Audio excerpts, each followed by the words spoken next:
NEET தேர்வு இல்லாத மருத்துவத்துறை சார்ந்த படிப்புகளுக்கு Vinayaka mission school of allied health science, Chennai, Pondicherry, Salem. தமிழக சட்டசபை தேர்தலில் பதிவான ஓட்டுகள் இன்று எண்ணப்படுகின்றன. இந்நிலையில் பத்திரிகையாளர் போர்வையில் திமுகவினர் போலி அடையாள அட்டைகளை பெற்று ஓட்டு எண்ணும் மையத்திற்குள் ஊடுருவ முயற்சித்துள்ளதாக அதிமுக வழக்கறிஞர் அணி செயலர் என்பதுரை தமிழக தலைமை தேர்தல் அதிகாரி அலுவலகத்தில் புகார் அளித்துள்ளார்.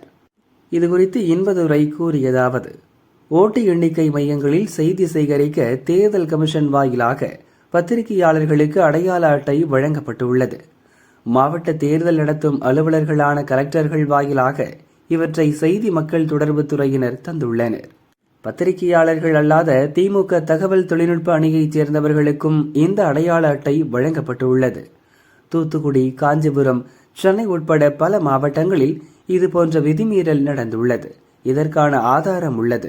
தேர்தலை வெளிப்படைத்தன்மையுடன் நடத்துவதை மக்களுக்கு தெரியப்படுத்த ஓட்டு எண்ணிக்கை மையங்களில் பத்திரிகையாளர்களுக்கு அனுமதி வழங்கப்படுகிறது. ஆனால் திமுகவினர் இதை தவறாக பயன்படுத்துவதால் ஓட்டு எண்ணிக்கை மையங்களில் சலசலப்புகள் ஏற்படும். எனவே தவறாக அடையாள அட்டை பெற்றவர்களை கண்டறிந்து அவர்களின் அனுமதியை ரத்து செய்ய வேண்டும். இதற்கு காரணமான மாவட்ட தேர்தல் நடத்தும் அலுவலர்கள் மற்றும் செய்தி மக்கள் தொடர்பு துறை அலுவலர்கள் மீது நடவடிக்கை எடுக்க வேண்டும் என்று அவர் கூறினார்.